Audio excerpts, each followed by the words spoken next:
She followed her cheating ex to a hidden mansion for revenge, but his mother opened the door with a shocking whisper. "I've been waiting for you."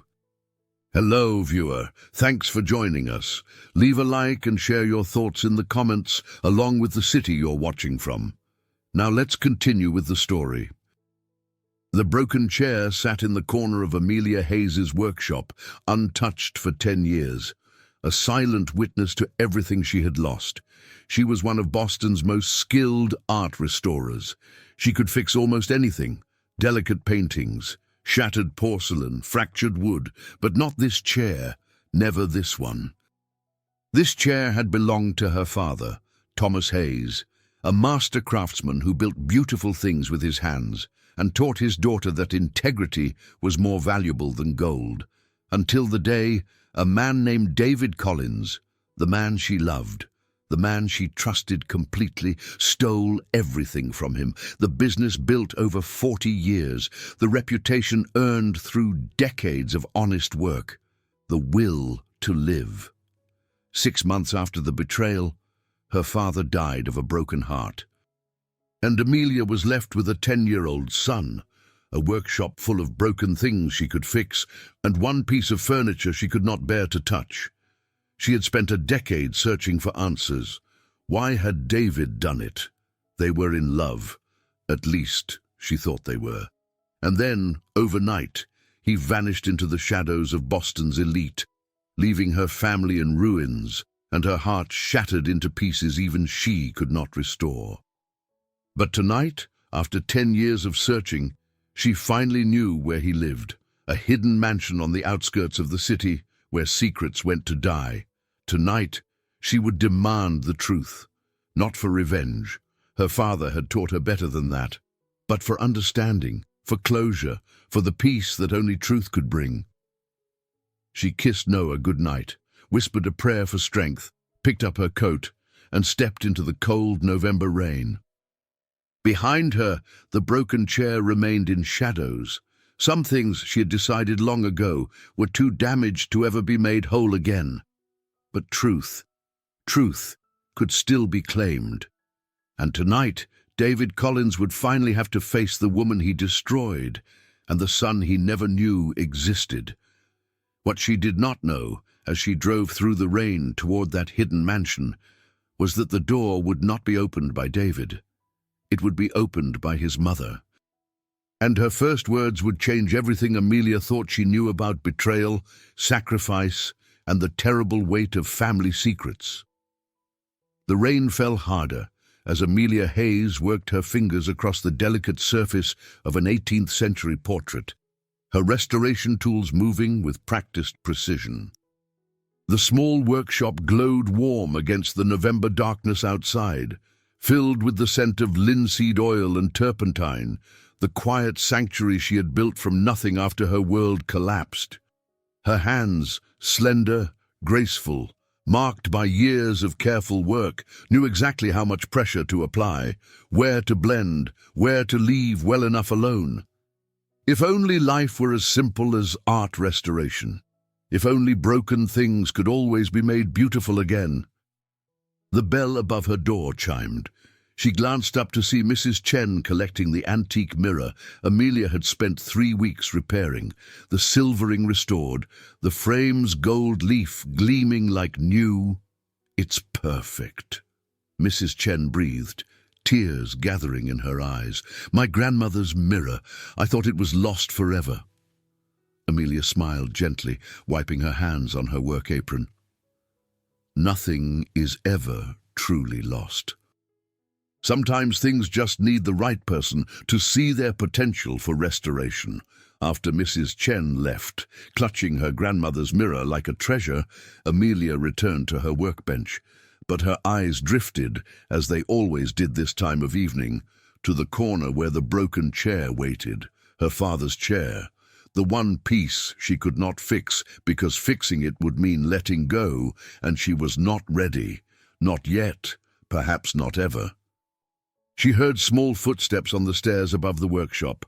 Noah appeared in his pajamas, dark curls damp from his bath, brown eyes, so like his father's, though he did not know it, serious and watchful. "Mom, I finished my homework." He held up his sketchbook. "Want to see what I drew?" Amelia's heart swelled.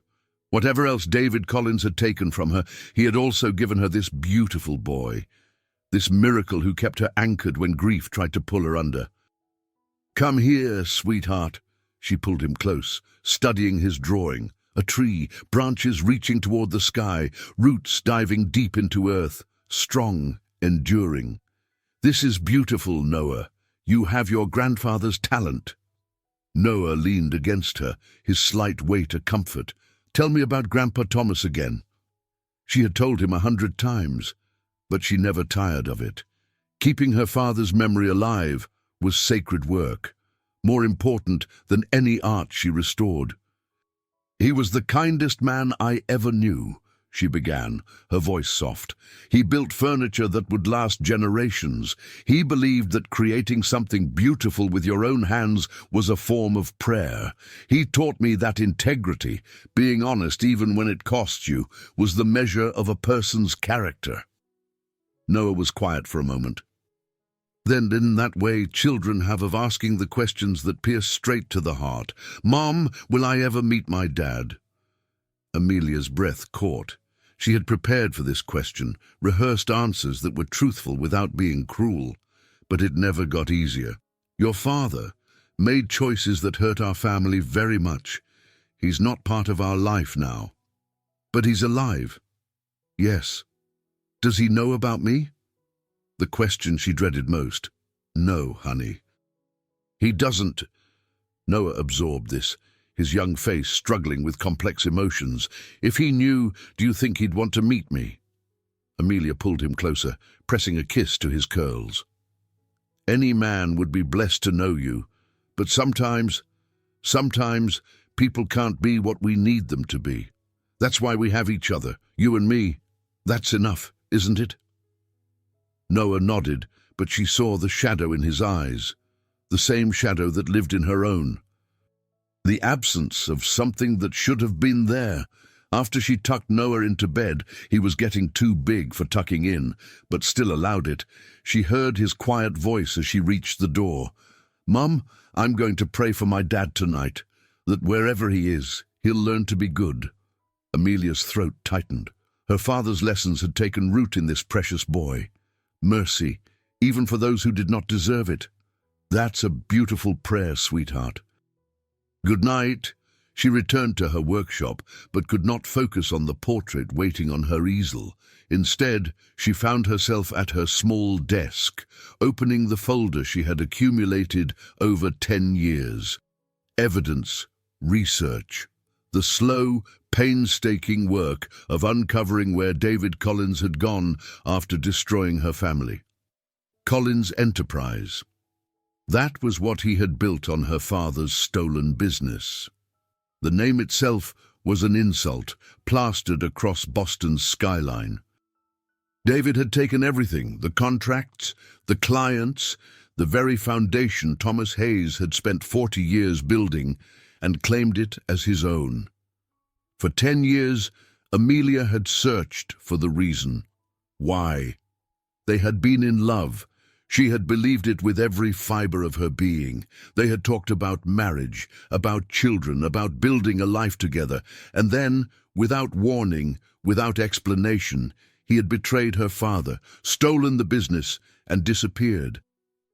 Her father's health had deteriorated rapidly after the loss. The business was his legacy, his life's work.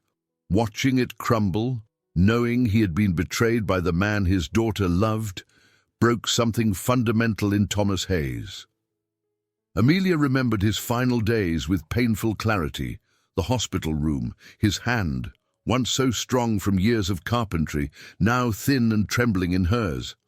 "Promise me something, my girl," he had whispered, his voice barely audible. "Don't let bitterness poison you. I lived an honest life. That matters more than anything they took. Promise me you'll remember that." "I promise, Dad." And Amelia. Forgiveness isn't about forgetting. It's about choosing peace over pain. When you're ready, when you can let it go. She had made that promise, but how could she let go without understanding, without truth? Tonight, she finally had what she needed. After years of private investigators, of following paper trails and whispered rumors, she knew where David Collins lived, not in the glittering high-rises of downtown Boston, but in a hidden mansion on the city's outskirts, as if he were hiding, as if he knew someday she would come looking. Amelia pulled out a small envelope that had arrived 2 weeks ago, anonymous, no return address. Inside, a single sentence typed on plain paper. Let the past stay buried. Some truths are better left in darkness, a threat, a warning. She did not care. Whatever David was hiding, whatever had driven him to destroy her family, she would uncover it, not for revenge. Her father's final words echoed too loudly for that, but for closure, for the truth that would finally let her breathe freely again. She looked at the clock. 9:30. Noah was asleep. The babysitter would arrive in 10 minutes, a trusted neighbor who thought Amelia was simply working late on a demanding restoration project. She was not working late. She was about to confront the man who had shattered her world. Amelia changed from her work clothes into something warmer, a dark coat, sturdy boots for the rain. She stood before the mirror in her small bathroom, studying her reflection. 42 years old. Dark hair threaded with silver she had earned the hard way. Green eyes that had seen too much loss, but she carried herself with dignity. Her father had taught her that too. Hardship did not have to break you. Sometimes it refined you, made you stronger. She picked up her keys, checked on Noah one more time, his chest rising and falling peacefully, and whispered another prayer. For courage, for wisdom, for the strength to face whatever truth waited in that hidden mansion. As she stepped into the November rain, the workshop lights casting long shadows behind her, Amelia thought of her father's chair still waiting in the corner, still broken, still untouched. Perhaps, when this night was over, she would finally have the peace to repair it, or perhaps she would learn that some breaks could never be mended. Only one way to find out. The rain drummed against the windshield as Amelia followed David Collins through the streets of Boston. She kept 3 cars back, her hands steady on the wheel despite her racing heart.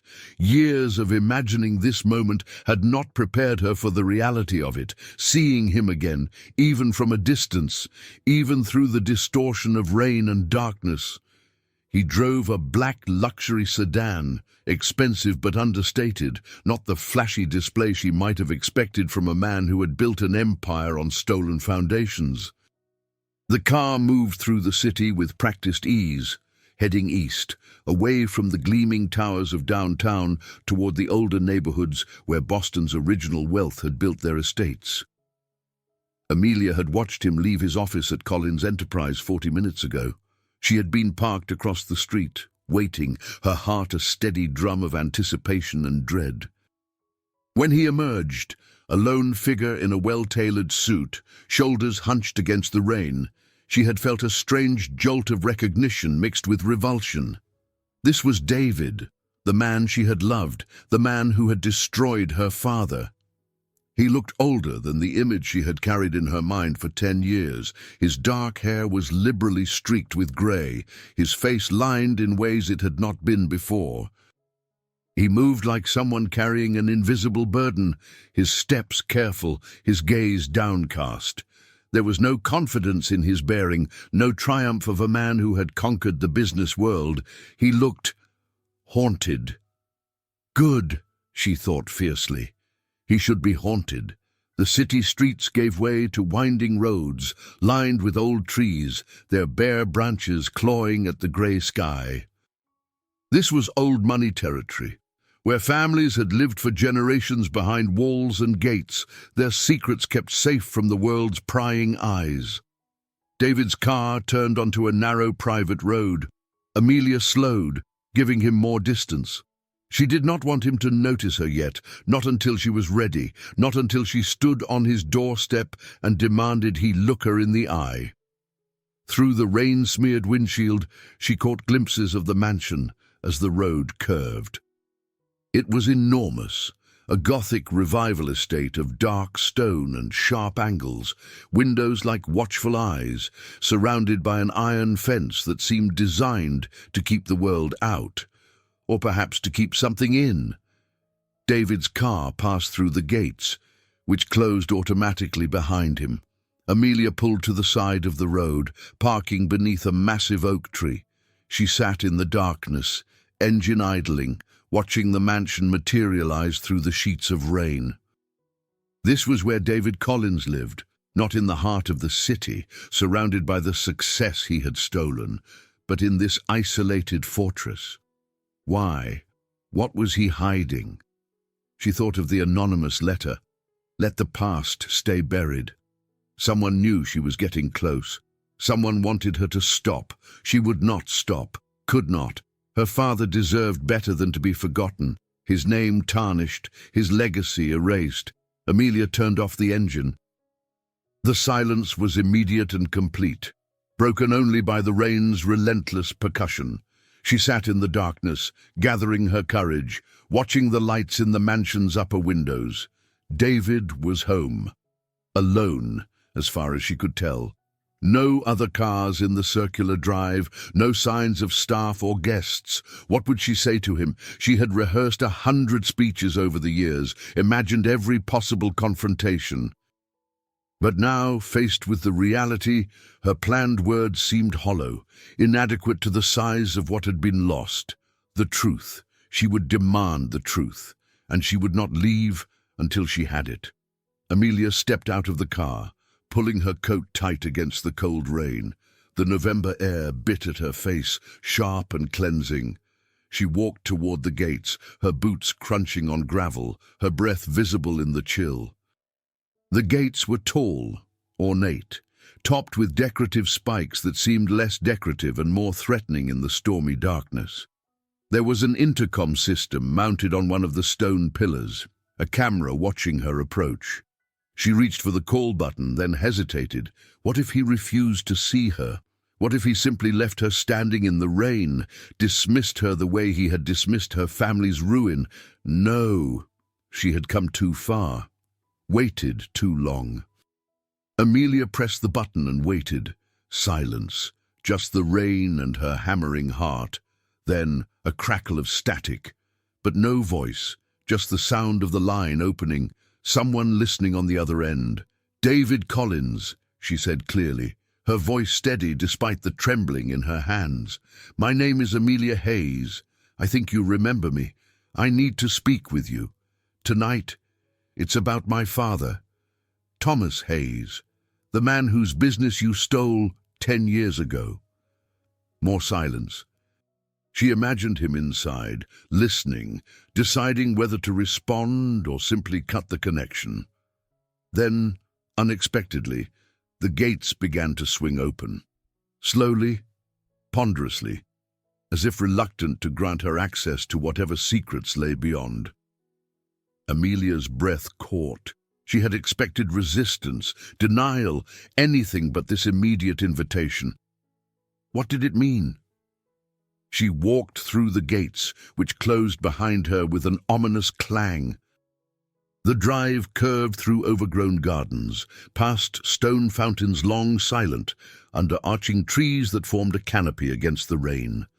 The mansion loomed larger with each step, its windows glowing with warm light that seemed at odds with its forbidding exterior. As she approached the front door, massive, dark wood reinforced with iron, Amelia felt the first flutter of doubt. What if this was a mistake?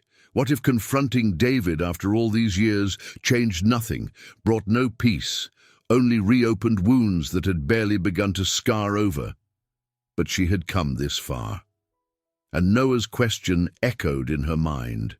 Will I ever meet my dad? He deserved to know the truth about his father, whatever that truth might be. Amelia reached the door. Before she could knock, before she could press the bell, She heard the lock click from inside. The door opened. But it was not David Collins who stood in the doorway. It was a woman, an older woman, perhaps in her 70s, with silver hair pulled back in an elegant twist, wearing a cashmere sweater and pearls that spoke of old money and older values. Her face was lined but beautiful, her posture perfect, her eyes sharp and intelligent as they fixed on Amelia. And in those eyes, Amelia saw immediate recognition. This woman knew exactly who she was. The woman's lips curved in a small, knowing smile. She leaned forward slightly, and when she spoke, her voice was barely above a whisper, intimate and chilling in equal measure. "I've been waiting for you." Amelia froze, the words landing like a physical blow. How could this woman have been waiting for her? Who was she? The woman stepped back, opening the door wider, the warmth of the interior spilling out into the cold night. "Please," she said, her voice calm, controlled, as if she were inviting Amelia for tea rather than welcoming her into what felt increasingly like a trap. "Come in. We have much to discuss. And I suspect you have many questions." Amelia's instinct screamed at her to run, to get back in her car and drive away from this place and whatever revelations waited inside. But her need for truth was stronger than her fear. She stepped across the threshold, into the warm, shadowed interior of the mansion. The door closed behind her with a soft, final sound. "Who are you?" Amelia asked, her voice sharper than she intended. The woman regarded her for a long moment, then spoke with quiet formality. "My name is Eleanor Collins. I am David's mother." She paused, letting that information settle. "And I am the one who has all the answers you seek. The question is, Miss Hayes, are you prepared to hear the truth? Because once you know, everything you believe about what happened to your father will change." Amelia stood in the entrance hall of the Collins mansion, her wet coat dripping onto marble floors that gleamed like dark water.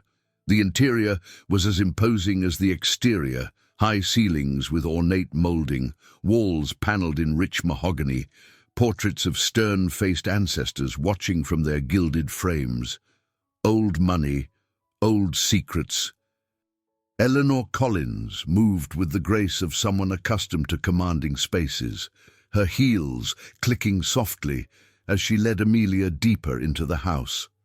Every detail spoke of wealth accumulated over generations, carefully preserved, fiercely protected. "Please, sit." Eleanor gestured to a sitting room off the main hall. A fire burned in a massive stone fireplace, casting flickering shadows across Persian rugs and antique furniture. The room smelled of wood smoke and old books, of time suspended in amber. Amelia did not sit. She remained standing, her body tense, every instinct telling her to be wary. This woman, David's mother, had been waiting for her. How? Why? "How did you know I would come?" Amelia asked, her voice steady despite the unease coiling in her stomach. Eleanor settled into a wingback chair near the fire, her posture perfect, her hands folded in her lap. She looked like a portrait herself, elegant and untouchable. "Because I have been watching you for 10 years, Miss Hayes." Eleanor's voice was calm, matter-of-fact, as if surveillance were a perfectly reasonable hobby. "From the moment David destroyed your father's business, I knew you would not simply accept it. You are too much like him. Your father, I mean, too principled, too stubborn in your pursuit of truth." The casual admission sent a chill through Amelia. "You had me followed, monitored," Eleanor corrected, as if the distinction mattered. "I needed to know when you would finally find this place, when you would finally come for answers." She gestured again to the empty chair across from her. "Please, this will take some time, and you will want to be sitting for what I'm about to tell you." Amelia remained standing, but moved closer to the fire, her hands outstretched toward its warmth. She was cold, bone-deep cold, and not just from the November rain. "Where is David?" she asked. "Upstairs in his study, working, as always. He does not know you are here." "Not yet." Eleanor's eyes, sharp and calculating, studied Amelia's face. "I wanted this opportunity to speak with you first, to prepare you." "Prepare me for what?" "For the truth you came seeking." Eleanor rose gracefully, moved to a sideboard where crystal decanters held amber liquids. She poured 2 glasses without asking, returned and offered one to Amelia. "Brandy, you will need it." Amelia did not take the glass. "I did not come here for pleasantries, Mrs. Collins. I came for answers. Why did David steal my father's business? Why did he betray us?" Eleanor set both glasses on the small table between the chairs, then settled back into her seat. The firelight played across her face, aging her and then making her appear ageless in turns. "The betrayal you suffered was real," Eleanor began, her voice measured and careful.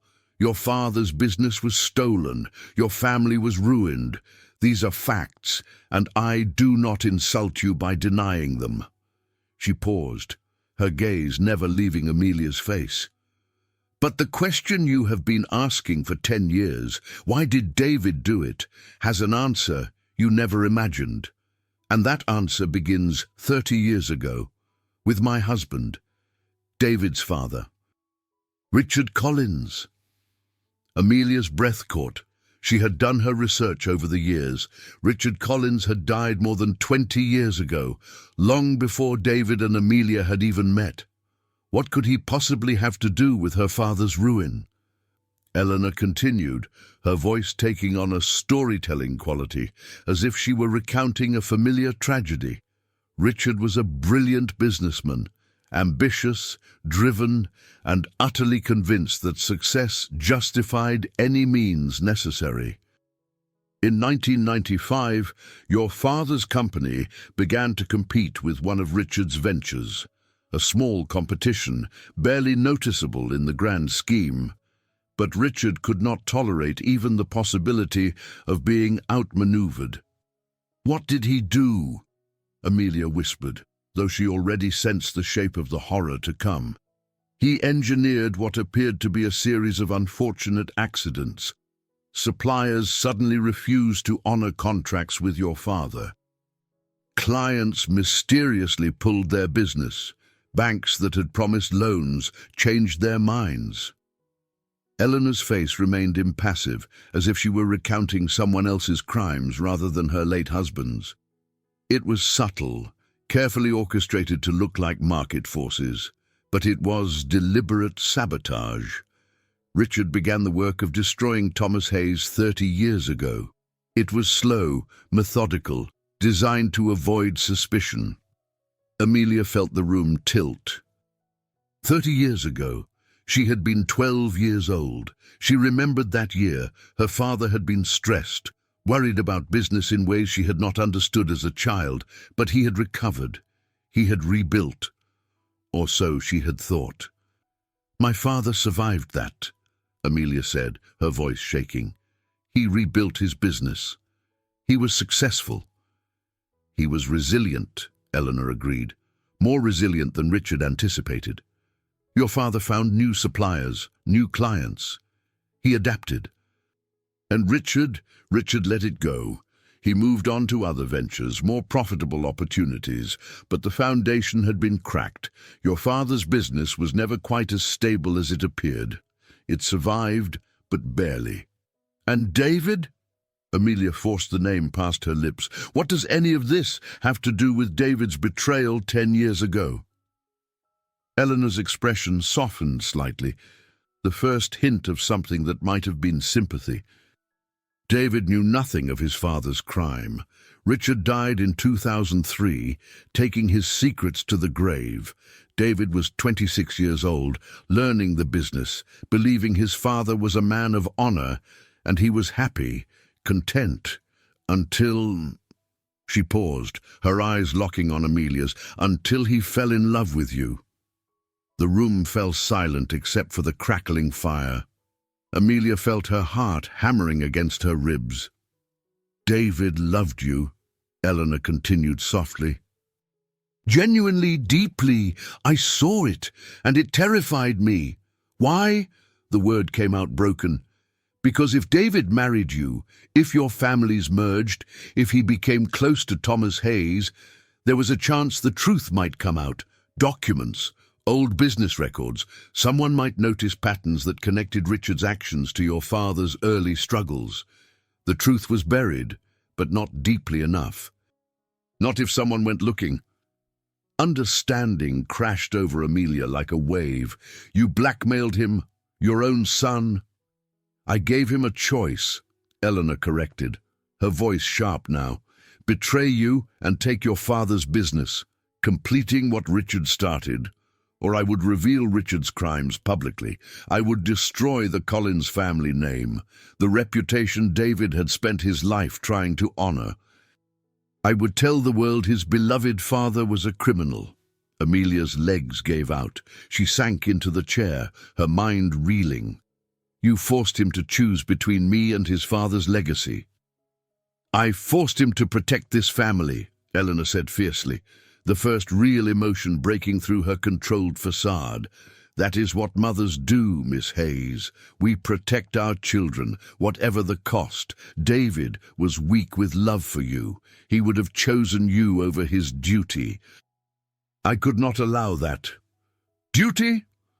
Amelia's voice rose, anger finally breaking through shock.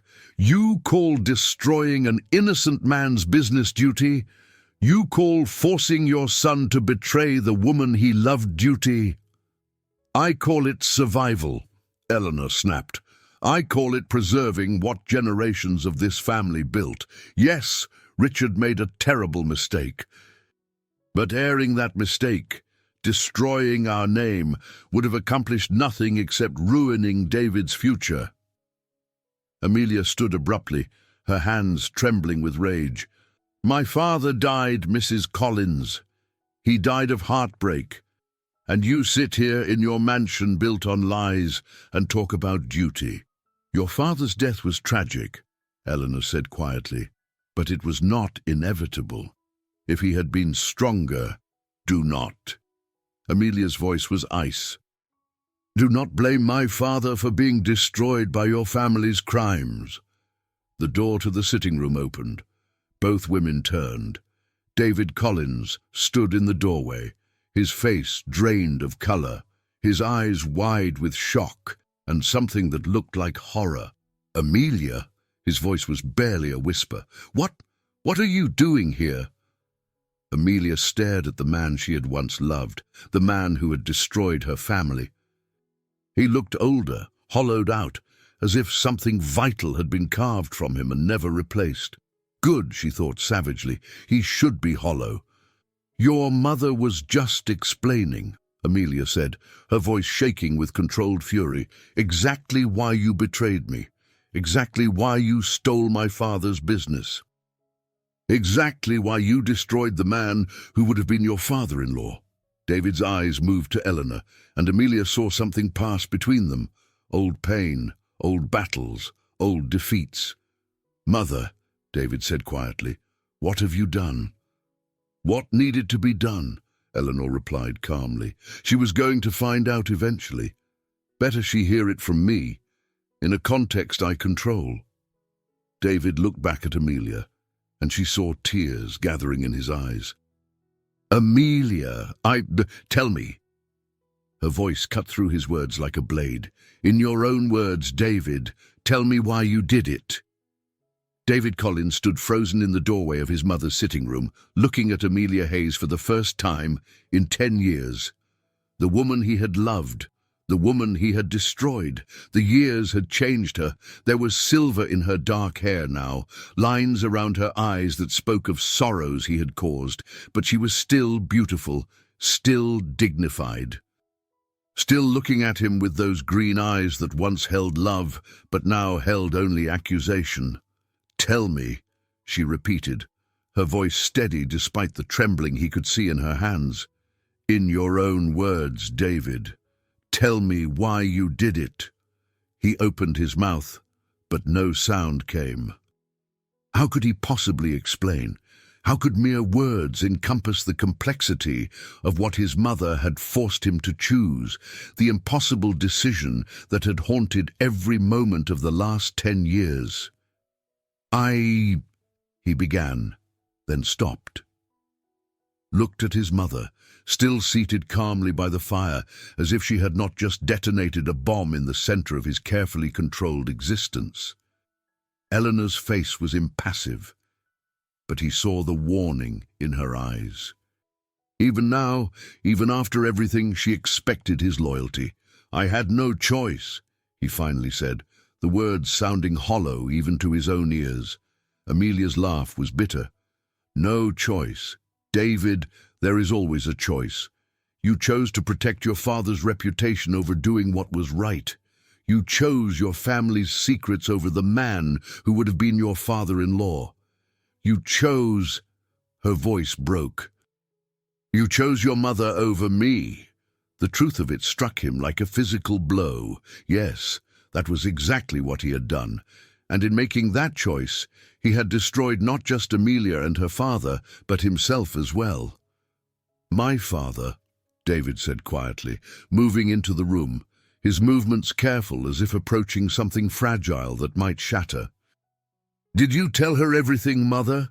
Did you tell her that I did not know? That when you came to me with your ultimatum, I had no idea what Father had done?" Eleanor's expression did not change. "I told her the relevant facts." "The relevant facts," David repeated, his voice taking on an edge. He looked at Amelia, and she saw something in his face. Anguish, yes, but also anger. At his mother, at himself. "The relevant facts are that my mother came to me 12 years ago, when you and I were planning our future together, and told me that my father, the man I idolized, the man I spent my life trying to honor, had committed corporate sabotage against your father 30 years earlier." Amelia's breath caught. She had known the broad strokes from Eleanor's revelation, but hearing David say it, seeing the pain in his face, added layers of complexity she had not expected. "She told me," David continued, his voice gaining strength, "that if I married you, if our families became connected, someone might eventually discover what Father had done. Old records, patterns in business dealings, connections that had been carefully hidden. She said the truth would come out, and the Collins name would be destroyed. So you destroyed us instead," Amelia said, but there was less venom in her voice now. Confusion was creeping in, blurring the clear lines of villain and victim she had carried for 10 years. "She gave me a choice," David said, and now he was looking at Eleanor with something that looked like revulsion. "Complete what Father started. Take the rest of your father's business, make it look like a legitimate acquisition, bury the evidence of Father's original crime so deep no one would ever find it, or she would expose Father herself. Tell the world what he had done. Destroy everything he built, everything I had worked for, everything the Collins family represented. And you chose to save your father's reputation," Amelia said flatly. "I chose to save my mother." David's voice rose, the first real emotion breaking through. "Do you understand what exposure would have done to her? Father was already gone, beyond the reach of consequences, but Mother, she would have been destroyed, socially, financially, emotionally. Everything she had, everything she was, tied to Father's name. I could not do that to her." "So you did it to me instead," Amelia whispered. The words hung in the air between them, unanswerable. Eleanor rose from her chair, her movements still graceful, still controlled. "David, you are explaining too much. Miss Hayes came for answers. She has them. There is nothing more to be said." "Nothing more to be said." David turned on his mother, and Amelia saw a decade of suppressed fury finally surfacing. "You manipulated me.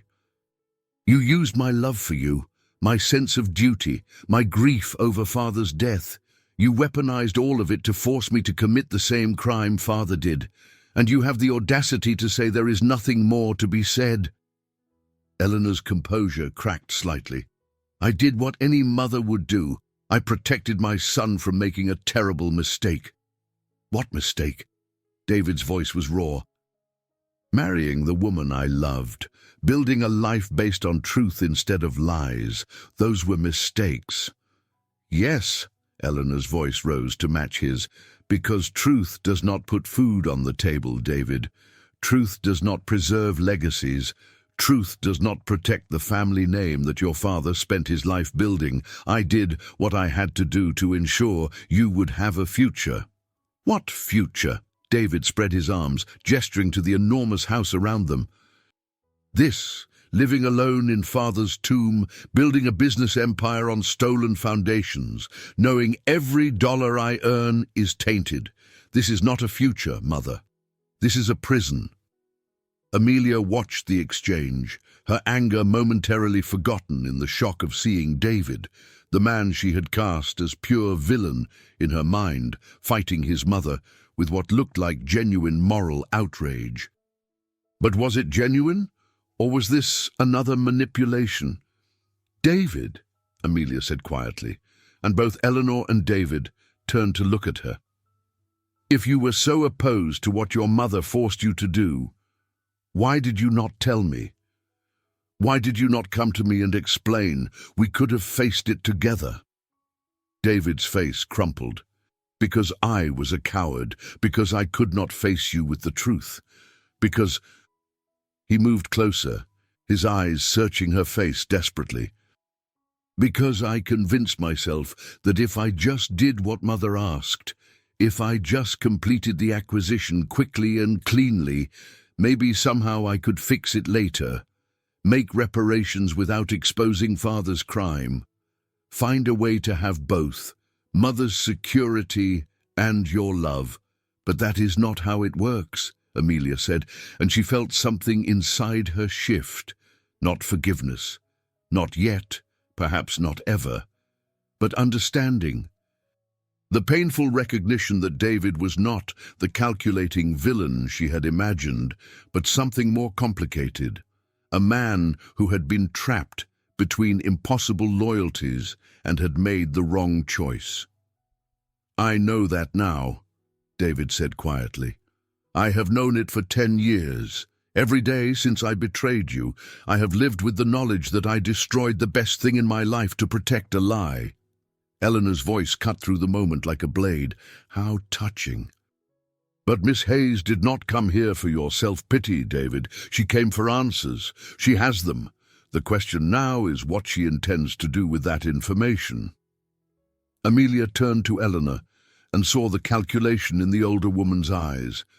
This was why Eleanor had invited her in, why she had revealed the truth, not from any sense of justice or mercy, but to control the narrative, to present the information in a way that managed the damage. "What do you mean, what I intend to do?"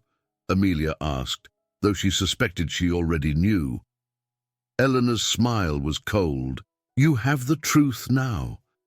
You know that David's betrayal was not motivated by greed or malice, but by a son's misguided loyalty to his mother and his father's memory. You know that the true architect of your family's misfortune was Richard Collins, a man 30 years dead and beyond your reach. The question is, will you keep this information to yourself, or will you attempt to expose us, destroy what remains of the Collins name? And before you answer, consider carefully, what would such exposure accomplish besides prolonging your own pain?" Amelia's mind raced. Eleanor was right about one thing. Richard Collins was dead. He could not be punished. But David had made his choices. He had stolen her father's business, had let Thomas Hayes die in disgrace, had allowed 10 years to pass without ever attempting to make amends. "What about my father?" Amelia asked, her voice tight. "Your husband's crime may be beyond justice, but David's is not. He stole from my father. He let him die believing he had failed, that his life's work had been worthless. What about justice for Thomas Hayes? David flinched, as if she had struck him. Your father. Amelia, does he... He died, Amelia said flatly, watching David's face drain of color. 6 months after you took everything. He died of a broken heart, David. Does that satisfy your curiosity about the consequences of your choices? David staggered slightly, reaching for the back of a chair to steady himself. No, please tell me. No. Yes, Amelia said, and she felt a savage satisfaction in his pain. Finally, he was feeling something close to what she had felt. He died never knowing why you betrayed us, never understanding what he had done to deserve such cruelty. His last words to me were about forgiveness and not letting bitterness poison my life. And I have tried, David, I have tried so hard to honor that, but how can I forgive when I do not understand? And now you understand, Eleanor interjected smoothly. You have your answers. Your father was a casualty of circumstances beyond his control. Tragic, certainly, but not deliberate cruelty, not personal malice, simply unfortunate timing. Amelia turned on Eleanor, fury washing away any sympathy she might have been developing for David. My father's death was unfortunate timing. How dare you? I dare because it is the truth, Eleanor said calmly. Your father's death was not part of any plan. It was an unforeseen consequence of difficult decisions, but dwelling on it, seeking revenge, will not bring him back. It will only perpetuate the cycle of pain. You talk about pain as if you have any understanding of it, Amelia said, her voice shaking. You live in this mansion, surrounded by wealth stolen from families like mine, and lecture me about cycles of pain? I understand more than you know, Eleanor said quietly. And for the first time, Amelia saw something genuine in her expression. I have lived for 30 years, protecting a secret that has poisoned everything it touched. I have watched my son become a shell of the man he should have been. I have sacrificed relationships, happiness, peace, all for the preservation of a name and a reputation that, in the end, may not have been worth saving. So, yes, Miss Hayes, I understand pain. The silence that followed was heavy, oppressive. David finally spoke, his voice barely above a whisper. Amelia, is there anything I can say? Anything I can do? I know I cannot undo what I did. I know your father is gone because of my cowardice. But if there is any way to make amends, any way to ease even a fraction of the pain I caused. Amelia looked at him, really looked at him, and saw a man destroyed by guilt, living in this isolated mansion like a monk in a cell, building an empire he clearly hated, trapped by the very loyalty that had prompted his original betrayal. Part of her wanted to walk away, to leave him to his guilt and his mother's cold machinations, to never think of David Collins again. But another part, the part that remembered loving him, the part that heard her father's final words about forgiveness, whispered that this was not over, that there were still truths to be uncovered, still choices to be made. There is one thing you can do, Amelia said slowly, an idea forming even as she spoke. You can tell me everything, not the sanitized version your mother wants me to hear, not the explanation that protects the family name.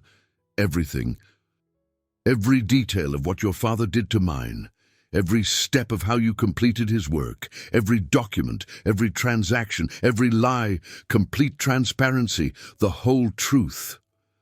Eleanor stiffened. That would be extremely unwise.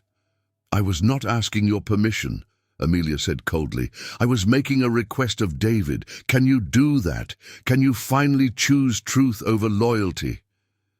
David looked at his mother, then back at Amelia. In his eyes, she saw the same paralysis that had gripped him 10 years ago, the same inability to choose, the same desperate desire to somehow have both, his mother's approval and his own integrity. "David," Amelia said gently, and was surprised to hear compassion in her own voice. "You have been in prison for 10 years, a prison your mother built and you agreed to inhabit. This is your chance to be free. Tell the truth, all of it. Let me decide what to do with that information, but give me the complete truth, and maybe there can be a path forward that does not destroy everyone involved." "If you do this," Eleanor said sharply to David, "you will be opening Pandora's box. There are things you do not know, things I have protected you from. The truth is more complicated than you imagine." "Then tell us," Amelia said. "What else are you hiding?" Eleanor's expression shuttered. "There is nothing more." But Amelia saw the lie in her eyes. There was more. Something deeper, something Eleanor desperately wanted to keep hidden. The fire crackled in the silence, casting dancing shadows across the 3 figures frozen in their places. Eleanor by the hearth, David near the door, Amelia standing between them like a judge awaiting a verdict. Finally, David spoke, and his voice carried a new quality: determination, decision. "You are right, Amelia. I have been in prison, and I am tired." He turned to his mother. "I am going to tell her everything, Mother, every detail. And if that destroys the Collins name, if that ruins what you have spent 3 decades protecting, then so be it. Some things are more important than reputation." Eleanor's face went white. "David, you do not know what you're saying. There are consequences." "I have lived with consequences for 10 years, David interrupted. "What I have not lived with is peace, or integrity, or any reason to look at myself in the mirror without shame. That ends tonight." He turned to Amelia, and she saw tears in his eyes. "But before I tell you everything, before I expose all the family secrets and face whatever justice demands, there is something else you need to know. Something about your father, and about—" He hesitated, glancing at Eleanor, who had gone very still.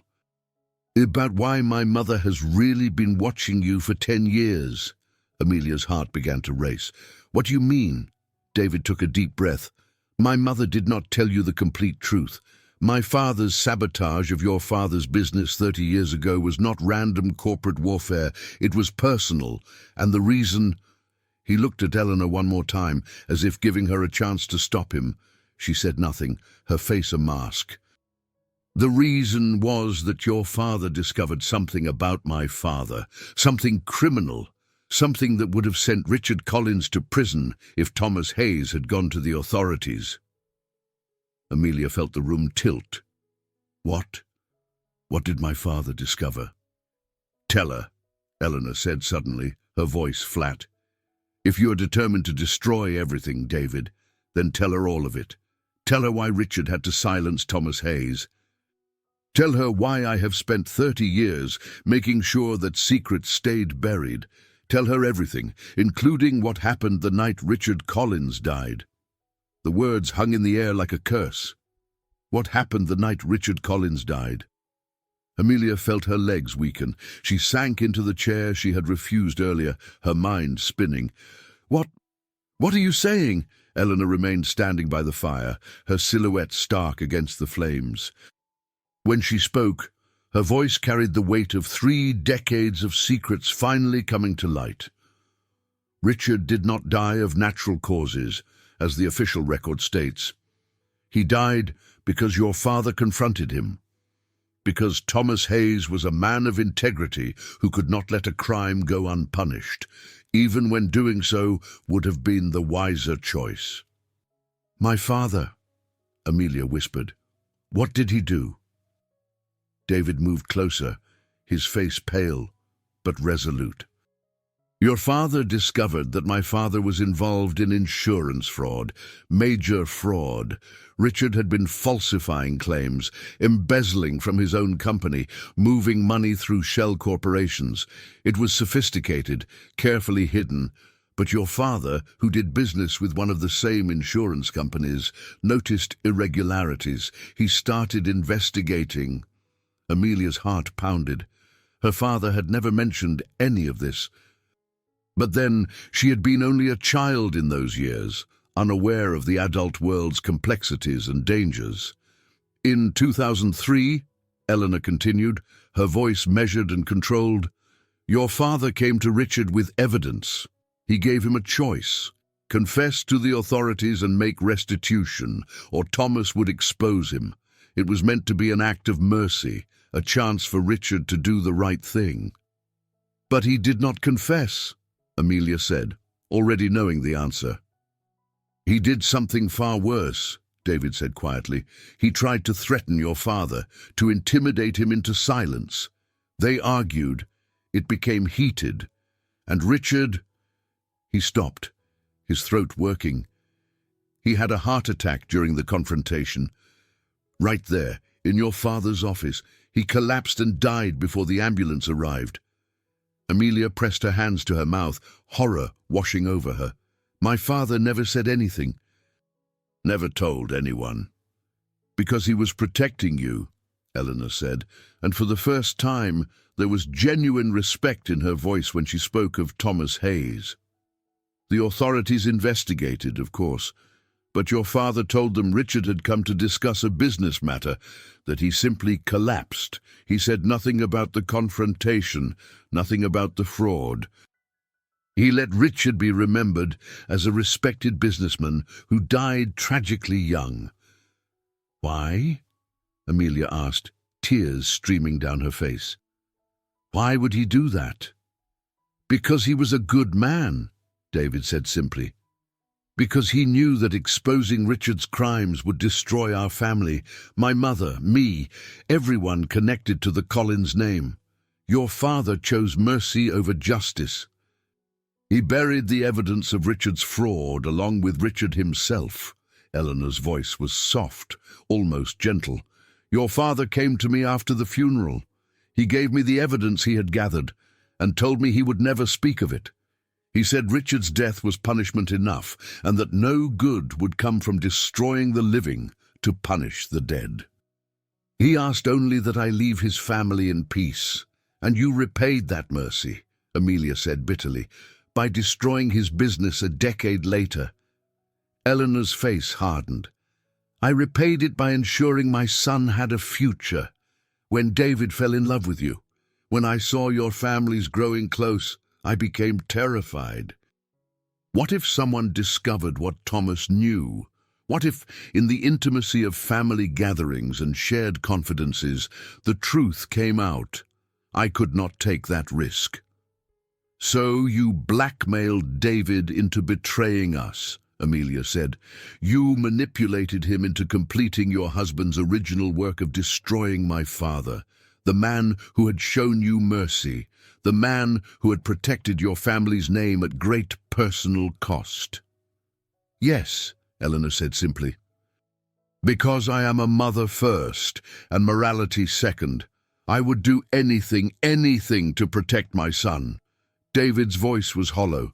Even turn me into the very thing father was, a thief, a liar, a man without honor. The three of them stood in the firelit room, the weight of revealed secrets pressing down like a physical force.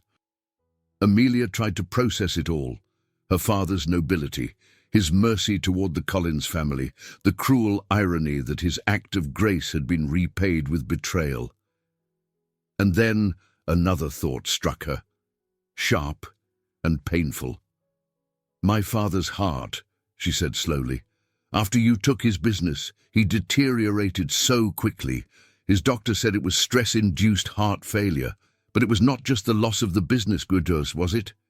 It was the guilt. The guilt of knowing he could have exposed Richard Collins, could have prevented everything that followed, if only he had chosen justice over mercy. David's face crumbled. I never thought. I never connected. My father died believing his mercy was a mistake, Amelia continued, her voice gaining strength through fury. He died thinking his choice to protect your family had been thrown back in his face as cruelty. He died believing his entire life's philosophy, that goodness and integrity mattered more than success, was a lie. Do you understand that? Both of you. You did not just steal his business. You stole his faith in humanity itself. Eleanor said nothing. For once, she had no justification, no rationalization.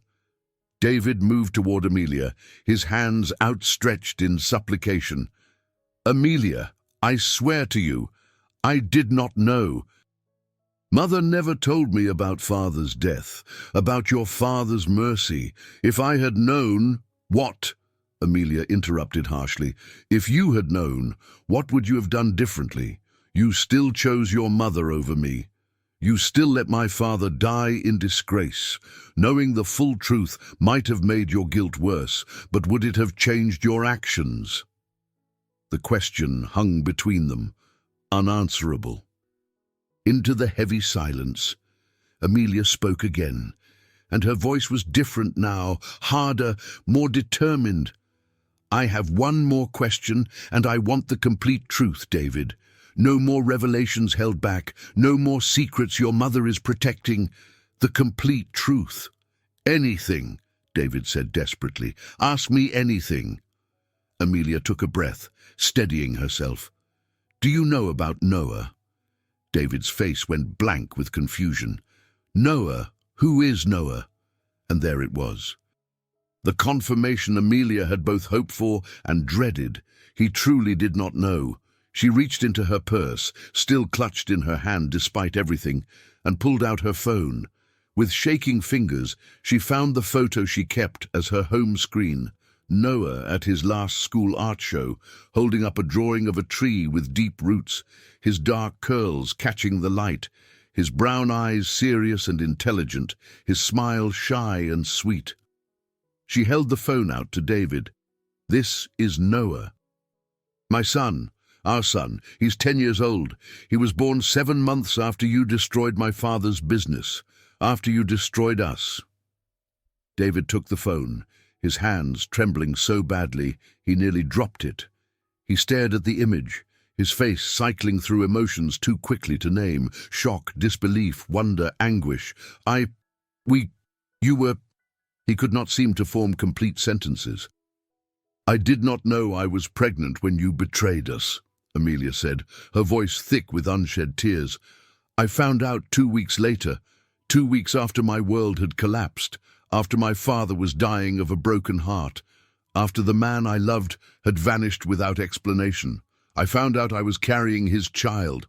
David sank into the nearest chair, still staring at Noah's picture. My son. I have a son. You have a son you have never met. A son who asked me every few months about his father, a son I have raised alone, working double shifts to keep food on the table after you took everything we had. Amelia's voice broke. A son who prays for his father at night, who prays that wherever you are, you will learn to be good. Tears streamed down David's face. Oh God, Amelia, I am so sorry, I did not know. I swear I did not know. Would it have mattered? Amelia asked again, and this was the question that had haunted her for 10 years. If you had known, would you have chosen differently? Eleanor's voice cut through the moment. This changes nothing about the past, but it does complicate the present considerably. Both Amelia and David turned to stare at her, incredulous at her coldness. Complicate, Amelia repeated. Your grandson exists, and all you can say is that it complicates things. Eleanor's face was unreadable. I mean that this revelation affects what happens next. The boy is a Collins. He has rights, inheritance, a claim to the family legacy. He does not want your legacy, Amelia spat. He does not need your tainted money or your corrupted name. He has something far more valuable. He has a mother who loves him and teaches him to be a good person. Something this family clearly knows nothing about. David finally looked up from the phone, his face ravaged by tears. Please, please let me meet him. Let me try to make up for... Please, Amelia, I know I have no right to ask. I know I deserve nothing from you. But he is my son. Please. Amelia wanted to say no. Every fiber of her being wanted to deny him, to keep Noah safe from the Collins family's poison. But she saw the genuine anguish in David's face, and more importantly, she thought of Noah, of his questions about his father, of his prayers. Did she have the right to keep them apart forever, even after everything David had done? I will consider it, she said finally, but only if you prove you have changed, only if you show Noah, that you are capable of choosing truth over lies, of choosing what is right over what is easy. How? David asked desperately. Tell me what to do. Amelia stood, drawing herself up to her full height. Choose, right now. Choose between your mother's secrets and the truth, between protecting the Collins name and doing what is right. Choose David, and make it the choice you should have made 10 years ago. The fire crackled, the only sound in the suddenly silent room. 3 people stood frozen in their positions, each awaiting David's answer. But it was Eleanor who spoke first. David, think very carefully, she said, her voice low and urgent. If you expose this family's secrets now, you will destroy everything, the business, the name, my security in my old age, your son's inheritance, everything. My son does not need an inheritance built on lies, David said, but his voice wavered. Does he not? Eleanor pressed. You speak of doing right, of choosing truth. But truth will not pay for his education, will it? Truth will not provide him with opportunities, with security. Think of the boy, David. Think of what you can give him if you maintain what we have built. Amelia saw David's face, saw the old paralysis returning, the same inability to break free from his mother's manipulation. David, she said softly, trying a different approach. Look at me. He raised his eyes to hers, and she saw the war being waged behind them. Your mother is offering you a devil's bargain, Amelia continued. Keep the lies, keep the money, keep the false legacy, and in exchange you get to remain in this prison. You get to continue being a man who cannot look at himself in the mirror, who cannot sleep at night, who lives in this mansion like a ghost haunting the scene of his own crimes. That is not fair, Eleanor interjected. David has built a successful business. He has honor in the community. He has nothing, Amelia interrupted, her eyes never leaving David's face. Look at him, Mrs. Collins. Really look at your son. Does he look like a man who has anything worth having? He looks like a man who has been slowly dying for 10 years. David's hands were shaking. His breathing had become ragged. Your son has a chance right now, Amelia continued, her voice gentle but firm. A chance to break free, to become the man he was meant to be. The man I fell in love with, before your manipulation twisted him into something unrecognizable, but only if he chooses truth, only if he chooses to be free. And what will truth accomplish? Eleanor demanded. Vindication for your father, who is dead and beyond caring, satisfaction for your wounded pride. Justice. There is no justice here, Miss Hayes, only choices about how to move forward. You are wrong, Amelia said quietly. There is justice. Perhaps not legal justice. You are right that much of this is beyond the reach of courts. But there is moral justice, the justice of living with integrity, of making amends where amends can be made, of teaching the next generation that truth matters more than reputation. She turned back to David and spoke the words that would determine everything. David, I'm not asking you to destroy your mother or yourself. I'm asking you to free both of you. Confess what happened. Make it public. Yes, the Collins name will be tarnished. Yes, there will be consequences, but there will also be freedom. The freedom of living without secrets, of being able to face your son and tell him the complete truth about who you are and what you have done and what you are doing to make it right. David's mouth opened, but no sound emerged. Eleanor moved swiftly, placing herself between David and Amelia. You are asking him to commit social and financial suicide. For what? To satisfy your need for revenge disguised as righteousness. I'm asking him, Amelia said, her voice rising, to be a man worthy of being Noah's father, to show his son that people can change, that mistakes, even terrible ones, can be acknowledged and atoned for, to prove that truth and integrity matter more than wealth and reputation. She stepped around Eleanor, standing directly in front of David. This is your moment, David. This is where you choose who you really are. Are you your father's son, willing to lie and cheat to preserve a legacy? Are you your mother's puppet, forever controlled by manipulation and guilt? Or are you your own man, capable of standing up for what is right, even when it costs you everything? David's eyes filled with tears. I want to. God help me, Amelia. I want to choose you. Choose truth. But I am afraid. What if I lose everything and it changes nothing? What if confession does not lead to redemption, but only to ruin?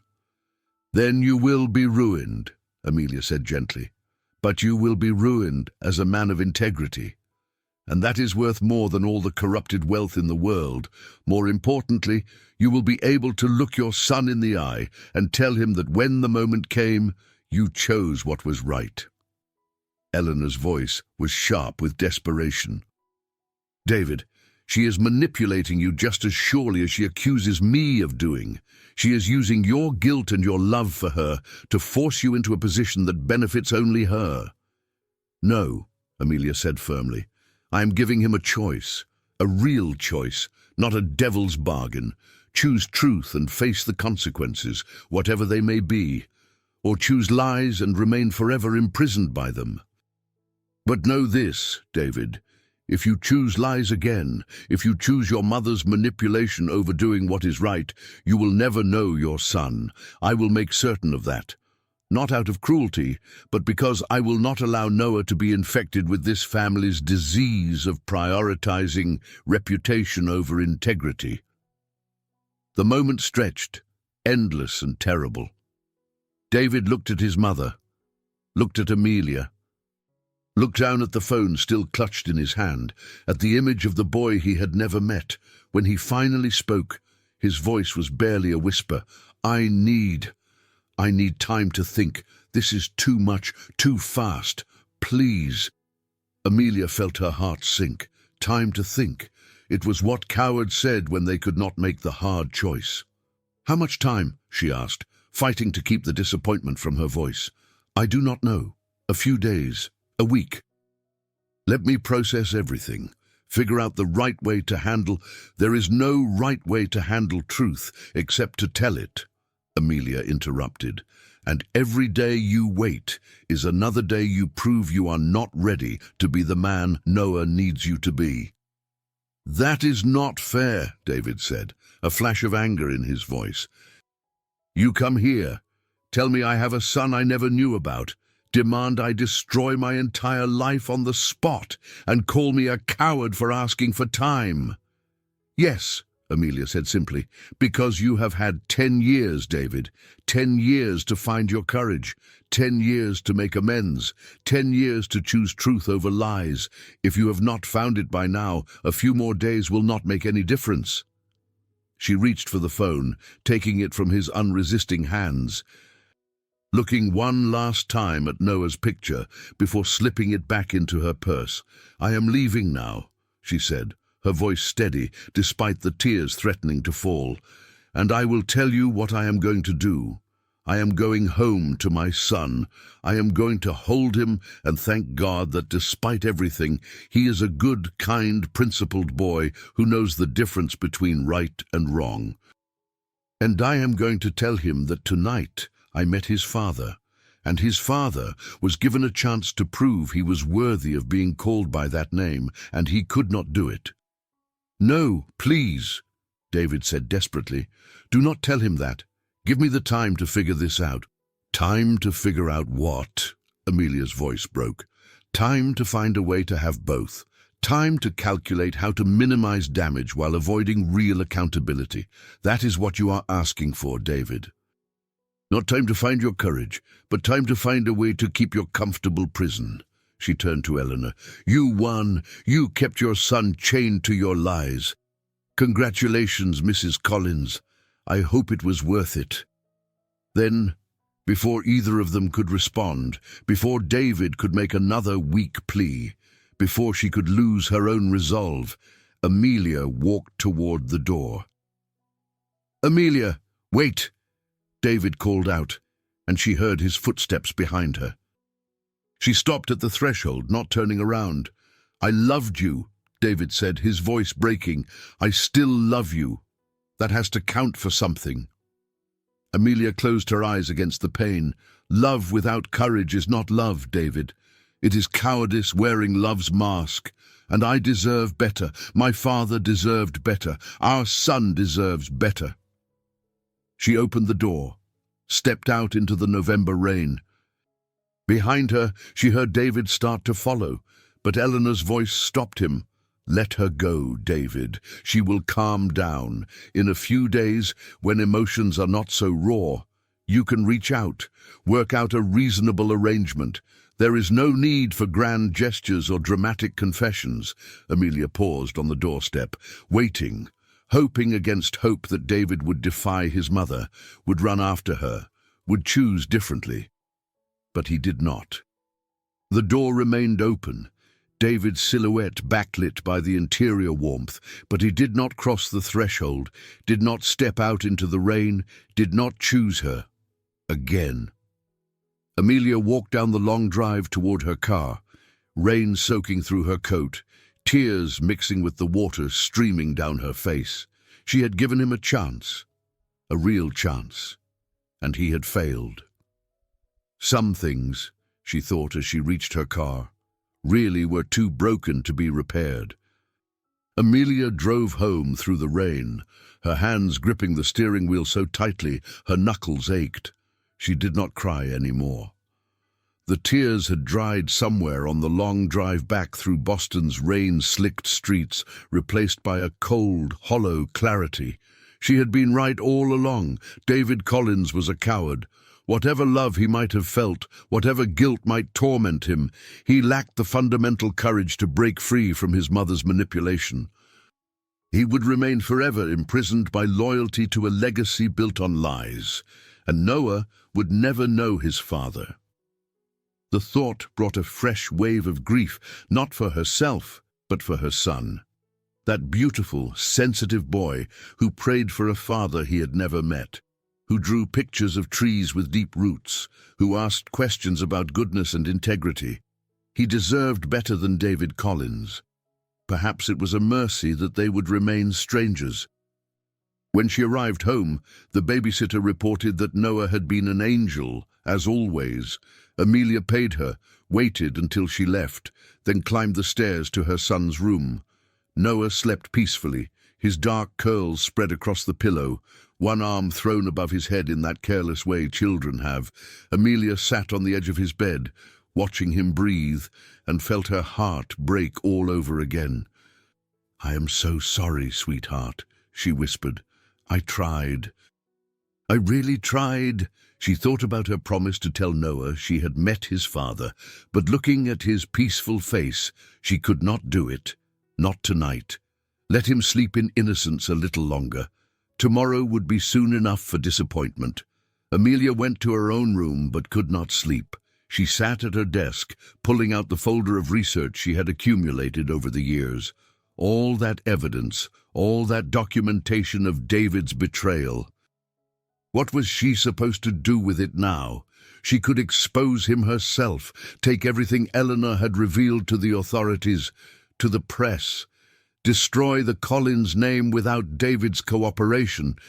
But what would that accomplish? Her father was gone. David was already destroyed, spiritually, if not financially. And dragging the whole mess through public spectacle would only hurt Noah, would mark him forever as the illegitimate son of a corporate criminal. No. Revenge was not the answer. Her father had been right about that, but neither was forgiveness, not yet. Perhaps not ever. Amelia sat in the darkness of her room, listening to the rain, and felt more alone than she had in 10 years. Meanwhile, across the city, David Collins stood at the front door of his mansion, watching Amelia's taillights disappear into the rain. He had not followed her, had not chosen her. Again. "Come inside, David." Eleanor's voice came from behind him. "You will catch cold." He did not move, could not move. The rain soaked through his shirt, plastered his hair to his head, but he barely felt it. "David, leave me alone, Mother. We need to discuss what happens next, how to manage this situation with the boy." "His name is Noah," David said, and his voice was hollow. "My son's name is Noah." "Fine. Noah. We need to determine custody arrangements, financial support. These things require planning, legal counsel." "Do not." David turned to face her, and Eleanor took an involuntary step back at what she saw in his eyes. "Do not turn my son into a negotiation. Do not reduce him to another thing to be managed and controlled. I am trying to help you." "You have helped enough, Mother. For 30 years you have helped. And look what your help has created." He gestured at the mansion around them, the cold, empty grandeur. This mausoleum, this prison, this lie. "That is your guilt speaking," Eleanor said sharply. "You are upset, emotional. In the morning, you will see more clearly." "I see clearly now," David interrupted. "For the first time in 10 years, I see with perfect clarity. And what I see is that I have become exactly what Father was. A thief, a liar, a man who chooses comfort over integrity. And worse, I have a son who will grow up believing his father is a coward because tonight, when given the chance to be brave, I could not do it." "You made the sensible choice. I made the coward's choice." His voice echoed off the high ceilings. "Again, just as I did 10 years ago. Amelia was right. How much time do I need? How many more years of thinking about it before I find my courage? The answer is never, Mother. Never, as long as I remain under your influence." Eleanor's face hardened. "Do not blame me for your weakness, David. I gave you options. I never forced you to do anything you did not ultimately choose to do yourself." The words struck him like a physical blow, because they were true. Eleanor had manipulated, yes, but he had made the choices. He had stolen Thomas Hayes' business. He had let Amelia walk away. He had asked for more time when the answer should have been immediate. He was responsible, not Eleanor, him.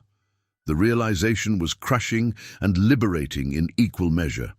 "You are right," he said quietly. "This is not your fault. It is mine. I have blamed you for 10 years, told myself I was a victim of your manipulation. But I was not a victim. I was a willing participant. I chose this prison, and I have the key to leave whenever I want. I just have not been brave enough to use it. David, go to bed, Mother. I need to be alone." "What are you going to do?" He looked at her. This woman who had controlled his life for as long as he could remember, and saw her clearly for the first time. She was old, afraid, clinging to a legacy that had already crumbled to dust. She just refused to acknowledge it. "I am going to think," he said. "Really think." Not about how to minimize damage or find a comfortable middle ground, but about what kind of man I want to be, what kind of father, what kind of human being. Eleanor opened her mouth as if to argue, then seemed to think better of it. She turned and climbed the stairs, her footsteps echoing in the silent house. David closed the door, locked it, and stood in the enormous entrance hall. The portraits of his ancestors looked down at him, generations of Collins, men and women, all devoted to the same thing: legacy, reputation, the family name. What had it gotten them? What had it gotten him? He walked through the house, really seeing it for the first time in years. Every room was a museum, carefully preserved, barely lived in. There was no warmth here, no life, just the weight of history and the suffocating pressure of expectations. He found himself in the small chapel his grandfather had built off the east wing. David had not entered this room in decades. It was tiny, intimate, with a simple altar and stained glass windows that would glow with color in daylight, but now showed only darkness. He sat in one of the wooden pews, his wet clothes dripping onto the floor, and looked at the altar. "I do not know if you are listening," he said aloud, his voice sounding small in the quiet space. "I have not prayed in so long. I am not even sure I remember how, but I need help. I need wisdom. I need courage." The words tumbled out, confession and plea mixed together. "I have made terrible choices. I have hurt people who did not deserve it. I have a son, who I have never met, who prays for me to learn to be good, and he is right to pray because I do not know how. I do not know how to be good when it costs everything. I do not know how to choose truth when lies are so much easier." He thought of Amelia's face tonight, the way she had looked at him when he asked for time. Not angry, not bitter, just disappointed, as if she had hoped for better and been proven wrong. "She was right about me," he continued, tears streaming down his face. "I am a coward. I have been hiding in this house, hiding behind my mother's rationalizations, hiding from the consequences of my choices. And tonight, when given one more chance, maybe my last chance to be brave, to be the man I should have been all along, I failed. Again." The chapel was silent. No voice from heaven, no sudden revelation, just David and his guilt and the terrible weight of wasted years. "I am so tired," he whispered, "tired of lying, tired of guilt, tired of waking up every morning and hating the face I see in the mirror. I want to be free, but I do not know how. I do not know if I am strong enough to pay the price freedom requires." He thought of Noah's picture, that beautiful boy with his father's eyes and his mother's gentle expression. A boy who deserved a father who could teach him about integrity, about courage, about living with honesty even when it hurt. "Please," David prayed, and it was the most sincere prayer of his life. "Please give me the strength to do what is right, not easy, not comfortable, not safe, just right. Help me be worthy of being that boy's father. Help me be the man Amelia once believed I was." He sat in the chapel until the rain stopped, until the first grey light of dawn began to filter through the stained glass windows, and slowly, painfully, he felt something shift inside him. Not courage, exactly, not yet, but the beginning of it, the seed of it. A decision formed, hard and clear as crystal. He would lose everything. His business, his wealth, his position in society, his mother's respect, all of it would burn, but from the ashes, perhaps he could build something real, something honest, something worthy of the son who prayed for him. David stood, his resolve solidifying with each passing moment. He left the chapel and walked to his study, where files and documents lined the walls, the carefully constructed empire he had built on stolen foundations. He began pulling files.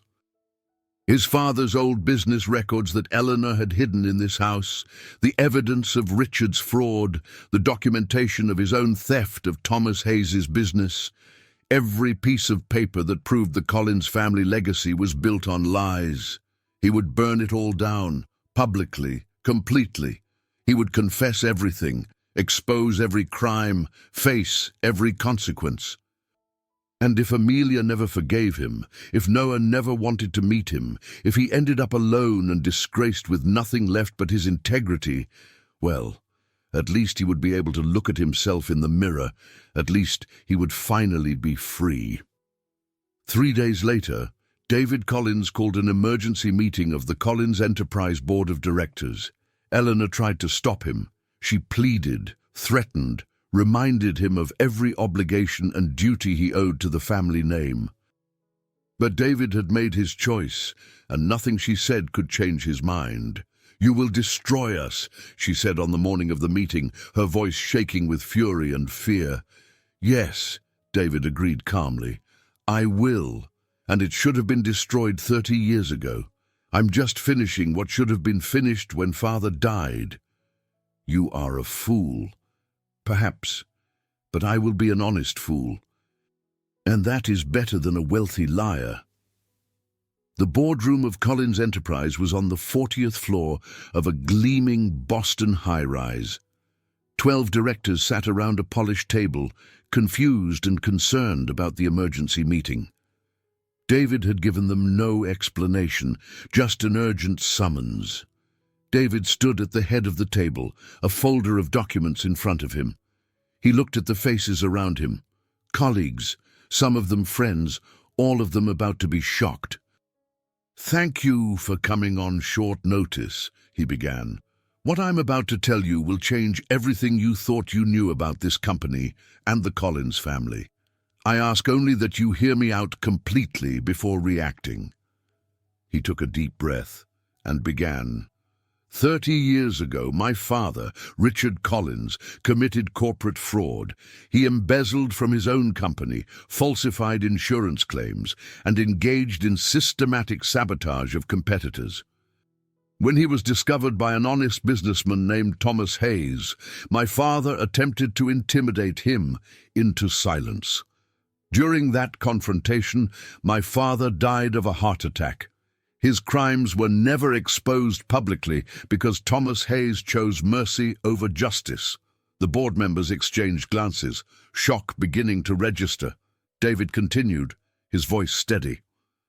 10 years ago, when I fell in love with Thomas Hayes's daughter, my mother, terrified that the truth about my father would come to light, blackmailed me into completing my father's work.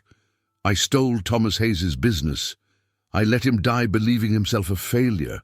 I betrayed the woman I loved and destroyed her family. One of the directors stood. "David, you should not be saying this without legal counsel present." "I have legal counsel," David said. "They advised me not to do this. I'm doing it anyway." He picked up the folder. "This contains complete documentation of everything I just described. My father's fraud, my own theft. All of it. I'm providing copies to each of you, to the authorities, and to the press." "Why?" another director asked, her voice barely above a whisper. "Because it is the right thing to do." "Because I have a son I have never met, and I want to be able to look him in the eye someday and tell him that when the moment came to choose between truth and lies, I chose truth, even when it cost me everything." He opened the folder, began distributing copies around the table. "Effective immediately. I am resigning as CEO of Collins Enterprise. I am divesting myself of all ownership in the company. I'm establishing a reparation fund using the entirety of my personal wealth. The majority of that fund will go to the Hayes family, but a portion will be distributed to every individual and business my father or I harmed through our actions." "This is financial suicide," someone said. "Yes," David agreed. "It is, but it is also freedom. For 30 years, the Collins family has been in prison, a prison of secrets and lies and guilt. I am breaking us out. Whether anyone thanks me for it or not." He placed the last folder on the table, then straightened. "I know this is shocking. I know some of you feel betrayed. You have every right to those feelings. But I want you to know, whatever happens to me, whatever consequences I face, I am finally at peace. For the first time in 10 years, I can breathe." The room erupted into chaos. Questions, accusations, demands. David answered what he could, deflected what he could not. Through it all, he felt lighter, freer. By noon, the story had leaked to the press. By evening, it was on every news channel, every website. The Collins Empire scandal, corporate dynasty built on fraud. CEO confesses decades of crime. David's phone rang incessantly. He ignored it. His lawyers called, panicked. He told them to handle the legal consequences as best they could, but he would not fight the charges. He would accept whatever punishment was deemed appropriate. Eleanor called once. "You have destroyed us," she said, her voice cold with fury. "No, Mother, I freed us. You just do not recognize freedom because you have lived in chains for so long." She hung up without another word. David sat alone in his study that night, watching the news coverage of his confession. They were calling him everything from a hero of transparency to a fool who had thrown away an empire. He did not care what they called him. He cared about one thing. Somewhere in Boston, Amelia Hayes was seeing this, learning that he had finally done what she had asked him to do. He did not expect her forgiveness, did not deserve it. But perhaps someday she would allow him to meet their son, to try to be the father Noah deserved. That was enough. That had to be enough. David Collins slept that night better than he had in 10 years.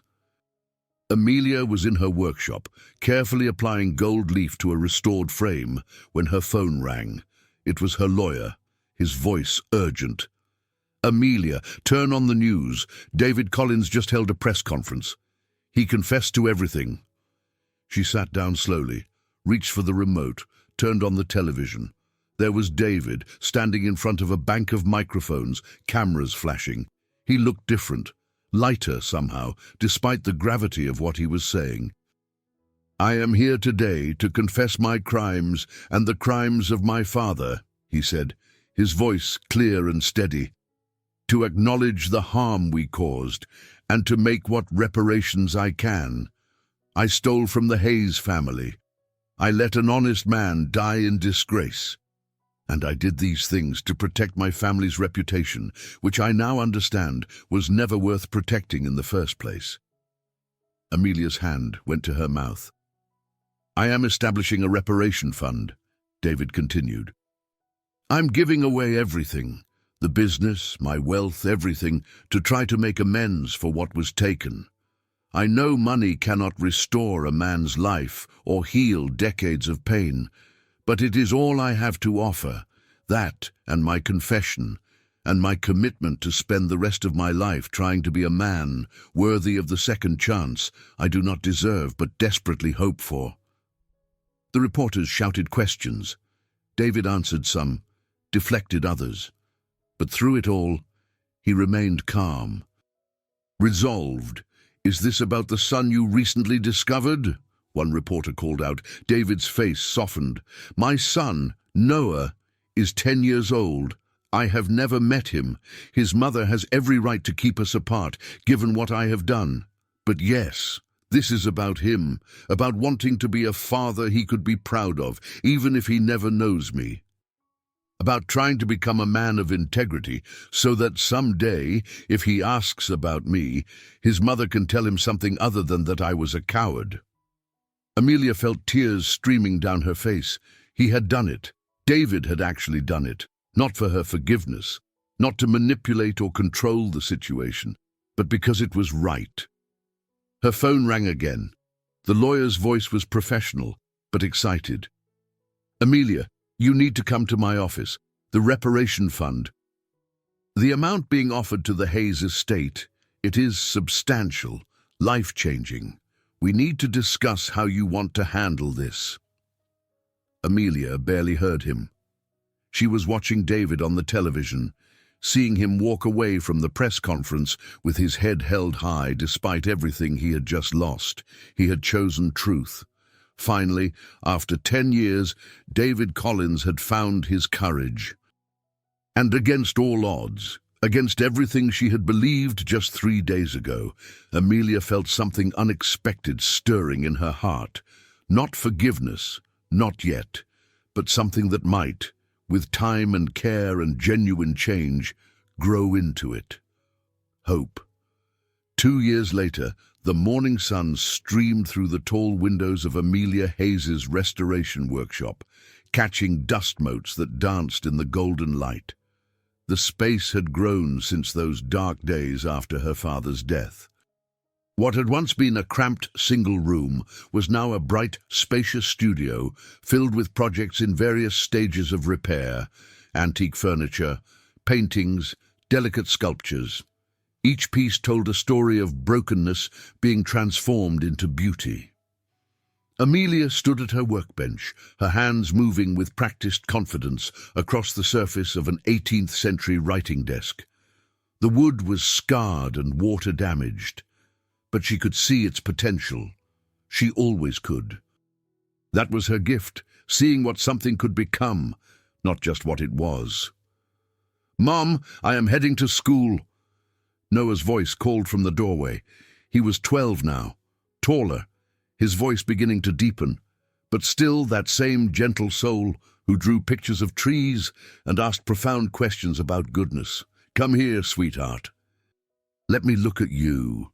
Noah crossed the workshop, backpack slung over one shoulder, and Amelia's heart swelled as it always did when she looked at him. He was so much like David, the dark curls, the serious brown eyes, the thoughtful way he approached the world. But he had her father's heart, Thomas Hayes's integrity and kindness. "You have your presentation today, right? About your grandfather?" Noah nodded, a slight nervousness in his expression. "I hope I do him justice." "There is so much I wish I could have asked him." Amelia pulled him into a quick hug. "You honor him every day just by being who you are. He would be so proud of you." "Do you think—" Noah hesitated, then continued. "Do you think my dad would be proud of me too?" The question still came occasionally, though less often now. After David's public confession 2 years ago, after the media storm and the reparations and the trial that had resulted in substantial fines and community service, but no jail time, Noah had learned the full truth about his father. Amelia had told him everything, the betrayal, yes, but also the redemption, the courage it took to sacrifice everything for truth. "I know he would be," Amelia said gently. "In fact, I know he is." Noah's eyes widened slightly. "You have talked to him?" "Not directly, but I hear things. Your father has spent these past 2 years working with small business owners, helping them avoid the predatory practices his father used. He does it for free, Noah. He lives simply, spends his days trying to repair the damage his family caused. That is the action of a man who has changed, a man who would be very, very proud of the son he has never met." "Do you think—" Noah's voice was almost a whisper now. "Do you think I will ever get to meet him?" Amelia had asked herself that question 1,000 times over the past 2 years. After David's confession, after he had given away everything to create the reparation fund that had allowed her to establish the Thomas Hayes Foundation for Small Business Recovery, she had watched from a distance as David rebuilt his life on foundations of integrity instead of lies. She had not contacted him, had not forgiven him, exactly. But she had softened. Time and David's consistent actions, not words, but actions, had slowly eroded the wall she had built around her heart. "Maybe," she said finally, "when you are ready, when he has proven that his change is permanent, when the time is right." Noah smiled, kissed her cheek, and headed off to school. Amelia watched him go, then returned to her work, her mind wandering to thoughts she usually kept carefully contained. 2 years of watching David from afar. 2 years of seeing him work tirelessly to help others, never seeking publicity or praise. 2 years of him respecting her boundaries, never trying to force contact or demand access to Noah.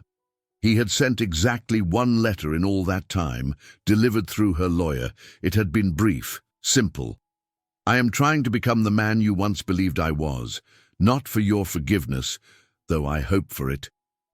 Not to reclaim what I lost, though I grieve it still, but because it is right, because Noah deserves a father who chose integrity over comfort. I will wait as long as it takes. I will prove myself through actions, not words. And if you decide I am never worthy of knowing our son, I will respect that decision and continue trying to be good anyway. With profound remorse and enduring love, David. She had read that letter so many times the creases were wearing thin. The bell above her workshop door chimed. Amelia looked up, expecting Mrs. Chen or one of her other regular clients. Instead, David Collins stood in the doorway, holding a wooden chair. Amelia's breath caught. She had not seen him in person since that terrible night at the mansion. He looked different, older, yes. There was more grey in his hair, deeper lines around his eyes, but the haunted, hollow look was gone. He carried himself with quiet dignity, dressed simply in jeans and a worn jacket, and his eyes, when they met hers, held no manipulation, no desperation, just hope and a patient acceptance of whatever her response might be. "Hello, Amelia," he said softly. "I hope it is all right that I came. I heard you are the best at restoration. I have something broken." She should tell him to leave, should maintain the boundaries that had protected her heart for 2 years. But instead, she found herself saying, "Come in." David stepped inside, closing the door gently behind him. He looked around the workshop, taking in the expanded space, the evidence of her success. "This is beautiful. Your father would have loved this." "He would have," Amelia agreed, her voice carefully neutral. "What do you have there?" David lifted the chair slightly. It was clearly handmade, the work of someone learning the craft rather than a master. The joints were slightly uneven, one leg fractionally shorter than the others, and the back support had cracked clean through. "I have been learning woodworking," David explained, "trying to understand what your father did. The skill and patience it requires to create something beautiful with your hands. This was my first real attempt at a chair." He smiled ruefully. "As you can see, I have a long way to go.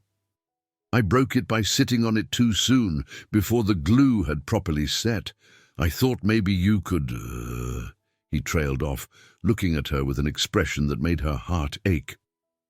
"You want me to fix your broken chair," Amelia said, and the symbolism was so obvious, so painfully clear, that she almost laughed.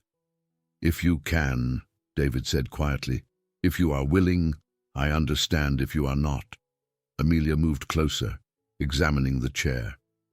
The craftsmanship was amateur but earnest.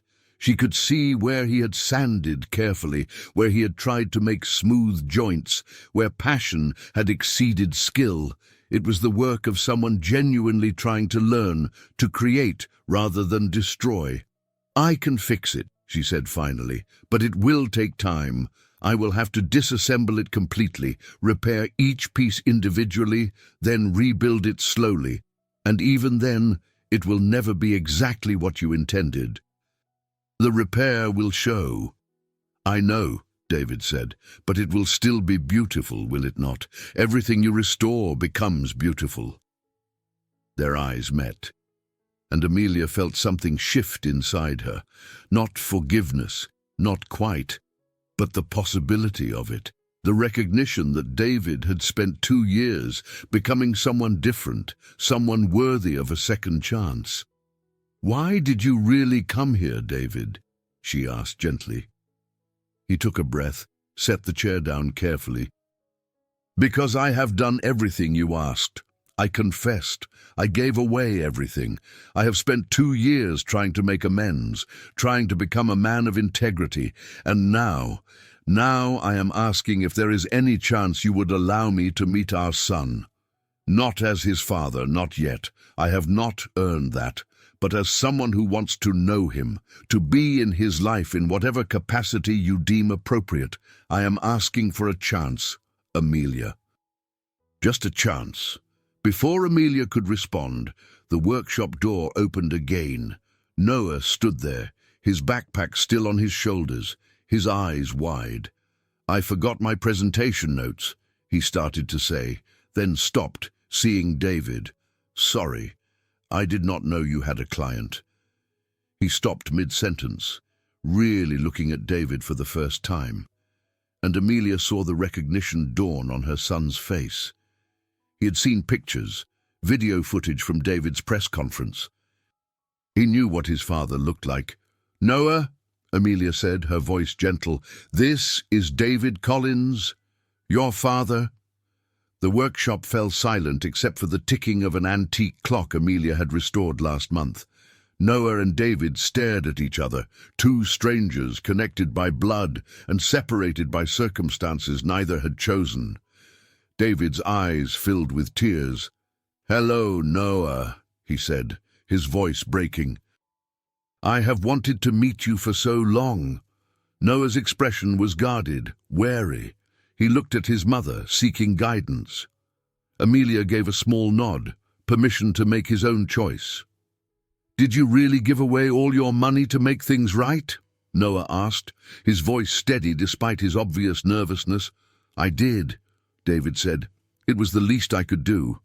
I hurt a lot of people, including your mother and your grandfather. I'm spending my life trying to make amends for that. Mom says you help small business owners now, that you teach them how to avoid people like your father." "I try," David said. "I'm not very good at it yet, but I am learning, just like I am learning woodworking." He gestured to the broken chair. "I'm not very good at that either, despite everything." Noah smiled slightly. "That chair is pretty bad," David laughed, and it was the most genuine sound Amelia had heard from him in over a decade. "It really is it not? But your mother says she can fix it. She is very good at fixing broken things." Noah looked at Amelia, then back at David. "Can I ask you something?" "Anything," David said. "Do you believe in God?" The question clearly surprised David, but he answered thoughtfully. "I do now. I did not for a long time. I thought I was in control of my own life, that I did not need faith or guidance beyond my own intelligence. But in the darkest moment of my life, when I had lost everything and was completely alone, I prayed, and slowly, over time, I found peace, direction, a sense that I was being given a chance to become someone better. So yes, Noah, I believe in God. I believe in redemption. I believe that people can change if they are willing to do the hard work." Noah absorbed this, his serious eyes studying David's face. "I prayed for you," he said finally, "ever since I was little. I prayed that you would learn to be good." David's face crumpled. Tears streamed down his cheeks, and he made no attempt to hide them. "Your prayers were answered," he said, his voice thick with emotion. "I am not good yet, but I am trying. And I promise you, Noah, I will spend the rest of my life trying to be worthy of those prayers." Noah took a tentative step forward, then another. He did not hug David. That would have been too much, too soon. But he extended his hand, offering a handshake. David took it, gripping their son's hand with both of his own, and Amelia saw in his face a joy so profound it transcended words. "It is nice to meet you," Noah said formally. "It is the greatest honor of my life to meet you," David replied. They stood like that for a long moment, father and son finally connected after 12 years of separation. Then Noah released David's hand, grabbed his forgotten notes from Amelia's desk, and headed back toward the door. At the threshold, he paused and looked back. "Are you going to be around? Coming back to the workshop?" David glanced at Amelia, seeking permission. She nodded slowly. "If your mother allows it, I would like to learn how to properly restore this chair I made. It might take several visits. Maybe—" He hesitated. "Maybe you could come by sometime when I'm working on it. You could tell me about your presentation on your grandfather. I would like to hear about him, about the kind of man he was." Noah's face brightened. "I would like that." Then, shyly, "Maybe you could come to my next art show. It is in 3 weeks. I've been working on a series of drawings about restoration, things being fixed and made beautiful again." "I would be honored," David said softly. After Noah left, Amelia and David stood in the workshop, the broken chair between them. "Thank you," David said. "Thank you for letting me meet him, for giving me that chance." "He is a good boy," Amelia said, her voice thick with emotion. "The best of both of us, I think. And none of the worst." "He is a miracle," David agreed, "and I will prove to you both that I have changed, not through words or grand gestures, but through showing up, through being consistent, through earning trust one day at a time." Amelia picked up the broken chair, turning it over in her hands, examining the damage with a professional eye. "This will take weeks to repair properly, maybe months. You will have to come back multiple times. We will have to work on it together." "I have time," David said, "all the time in the world, and I am learning patience." She looked at him. This man who had destroyed her world and then spent 2 years rebuilding it piece by careful piece. "I have not forgiven you yet," she said honestly. "I do not know if I ever fully will. The pain you caused was too deep, the loss too great." "I understand," David said. "I do not expect forgiveness. I'm just grateful for the chance to prove I have changed. That is more than I deserve." "But," Amelia continued, and saw hope flare in his eyes, "I am willing to see where this goes, to work on this chair with you, to allow you to know Noah, slowly, carefully, to see if the man you have become is someone we can trust." "That is all I ask," David said. "That, and maybe someday, if I prove myself over years, not months." "The possibility of more." Amelia set the chair on her workbench. "First, we fix this, one step at a time, one piece at a time, and we see what it becomes." "Everything broken can be mended," David said softly. "Yes," Amelia agreed, "but it takes time, and patience, and skill, and faith that beauty can emerge from ruins." "I have faith," David said. "For the first time in my life, I truly have faith." 3 months passed, and David came to the workshop twice a week, working alongside Amelia to restore the chair he had broken. They worked mostly in silence at first, the companionship tentative and careful, but gradually conversation began to flow, stories about Noah, about the business owners David was helping, about the foundation Amelia had built in her father's name. Noah joined them sometimes, doing his homework at Amelia's desk while they worked, occasionally asking David questions about his work, about his childhood, about how he learned to be good again. David answered every question with honesty, never sugarcoating his failures, always emphasizing that change was possible but required daily choice. One afternoon, as they fitted the repaired back support into place, their hands touched. Both froze, the contact electric despite its brevity. David pulled back quickly, respecting boundaries, but Amelia saw the longing in his eyes. "Sorry," he murmured. "It is all right," Amelia said, and surprised herself by meaning it. The chair was nearly complete now. The broken pieces had been repaired, reinforced, made stronger for having been broken. The repairs showed, yes, dark lines where wood had been rejoined, subtle inconsistencies in the grain. But it was beautiful precisely because of those imperfections, because of the story they told of brokenness transformed.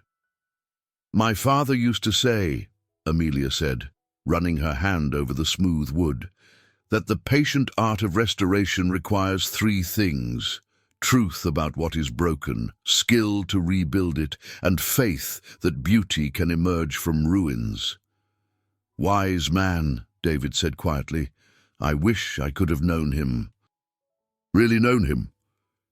"He would have liked you," Amelia said, surprising herself again. "The you that you are now. I mean, the man who chose truth over comfort, who sacrificed everything for integrity. That man he would have respected." "That means more to me than you can know," David said. They worked in comfortable silence for a while longer, adding the final touches to the restored chair.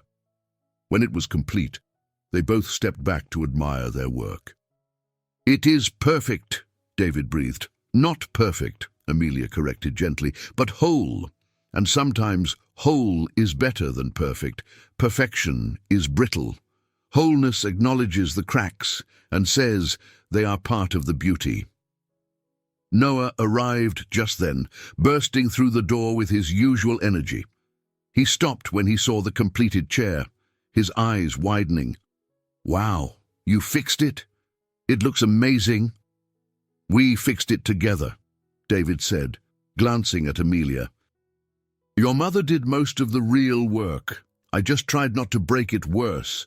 Noah laughed, then moved closer to examine the chair. He ran his fingers over the visible repairs, the places where broken wood had been rejoined. "You can see where it broke, but it is beautiful anyway. Maybe more beautiful because of it." "Exactly," Amelia said softly, looking at David. Noah pulled out his phone, snapped a picture of the chair. "I'm going to use this for my art project. The teacher wants us to do something about transformation and healing. This is perfect." He sat down in the chair carefully, testing it. It held his weight easily, solid and strong. "It works great. Can I keep it? For my room?" David looked at Amelia, letting her make the decision. "I think," Amelia said slowly, "that would be appropriate. After all, it represents something important. Things that are broken can be repaired. People who make mistakes can change. Families can heal." The three of them stood together in the workshop, mother, father, and son, the restored chair between them like a promise, not of perfection, but of possibility, not of forgetting the past, but of building something new from its ruins. "I have to finish my homework," Noah said, but he lingered, looking between his parents. "Are we going to do this more, the three of us together?" Amelia felt her heart squeeze. She looked at David, saw the careful hope in his eyes, the way he waited for her decision without pressure or manipulation. "Yes," she said, and felt the rightness of it settle into her bones. "We are going to do this more, slowly, carefully, one day at a time." "Good," Noah said simply. Then, with the casual affection of a child who felt safe, he hugged Amelia, and then, after only the briefest hesitation, he hugged David too. It was quick, almost awkward, but David closed his eyes against tears and held his son for the first time in 12 years. When Noah grabbed the chair and headed upstairs to his room, Amelia and David were left alone in the workshop, the afternoon light streaming through the windows, painting everything gold. "Thank you," David said, "for the chair, for Noah, for this chance." "You earned it," Amelia said, "through patience and consistency and genuine change." "Those are not easy things." "No," David agreed, "but they are worth it. You and Noah are worth every sacrifice, every hard choice, every day of proving myself."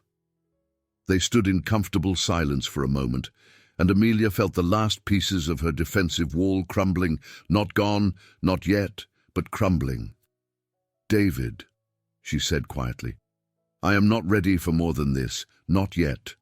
But I want you to know, I can see who you have become, and I am proud of you. For choosing the hard right over the easy wrong, for breaking free, for becoming a man our son can look up to." "That is more than I hoped for," David said, his voice rough with emotion. "But," Amelia continued, and saw his breath catch, "if you continue on this path, if you keep proving through actions that you have truly changed, if, over time, maybe a year, maybe two, I can trust that this is not temporary but permanent transformation, then maybe there could be more." "I will wait," David said immediately, "as long as it takes, and not just to wait, but to keep earning that trust, every single day." Amelia smiled, the first truly open smile she had given him in over a decade. "Then I suppose we will see what the future holds, one day at a time."